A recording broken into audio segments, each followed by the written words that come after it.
اسلام آباد ایشیائی ترقیاتی بینک (DB) نے جمع کو رواں مالی سال کے لیے پاکستان کی اقتصادی ترقی کی شرح کو 30% تک بڑھا دیا، لیکن مشرق وسطی کے بحران کے درمیان عالمی اقتصادی غیر یقینی صورتحال سے ہونے والے منفی خطرے سے خبردار کیا۔ مینوفیکچرنگ کی بحالی اور سرمایہ کاری میں اضافہ کے طور پر مالی سال 2000 سے مالی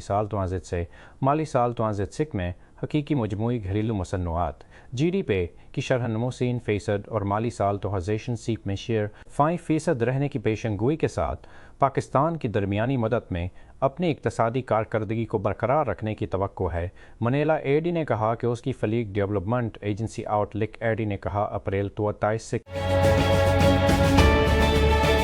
ایران کے ساتھ امریکی اسرائیل جنگ نے تنازعات کو میدان جنگ سے data centres, soft where engineers اور سویلین ٹیکنالوجیز کی طرف منتقل کر دیا ہے، انہیں فوجی طاقت اور اس کے انتہائی کمزور اہداف دونوں میں تبدیل کر دیا ہے۔ جیسے جیسے فوجی اور سویلین انفراسٹرکچر کے درمیان لائن دھندلی ہوتی ہے، جنگ کے قوانین اور اخلاقیات کے بارے میں فوری سوالات ابھرتے ہیں۔ اسنا تیز رفتار تکنیکی ترقی عام شہریوں کی ایک بڑی تعداد کو جنگی مشین کے بڑھتے ہوئے قدموں کی طرف کھینچتی ہے۔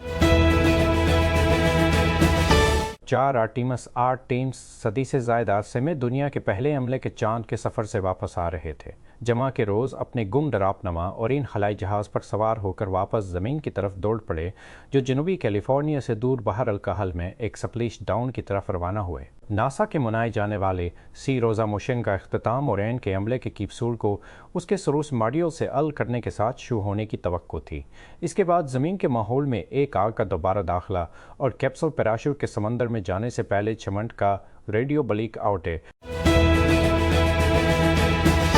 سیکیورٹی اور انٹیلیجنس کمپنی جو فارچیون سیکٹر دنیا بھر میں سرکاری ایجنسیوں کی حفاظت کرتی ہے، نے کراچی میں انسداد فراڈ پاکستان 2026 کانفرنس کی کامیابی کے ساتھ میزبانی کی، جس میں سرکاری حکام، کارپوریٹ لیڈرز، سائبر سیکیورٹی ماہرین اور صنعت کے ریگولیٹرز کو اکٹھا کے پاکستان میں فراڈ کے بڑھتے ہوئے چیلنجوں سے نمٹنے اور انویسٹیگیشنز کا پتہ لگایا جا سکے۔ پرلے کانٹی نینٹل ہوٹل میں منعقدہ یہ تقریب ایک تاریخی اجتماع تھا، جس کا مقصد فراڈ کی روک تھام، سائبر ڈیفنس اور مالیاتی جرائم کی تحقیقات کے شعبوں میں پیشہ ور افراد کے درمیان تعاون اور علم کے تبادلے کو فروغ دینا تھا۔ پاکستان کی تیز رفتار ڈیجیٹل تبدیلی اور ٹیکنالوجی پر بڑھتے ہوئے انحصار کے ساتھ فراڈ اور سائبر کرائم کا مقابلہ کرنا ایک اہم قومی ترجیح بن گیا ہے۔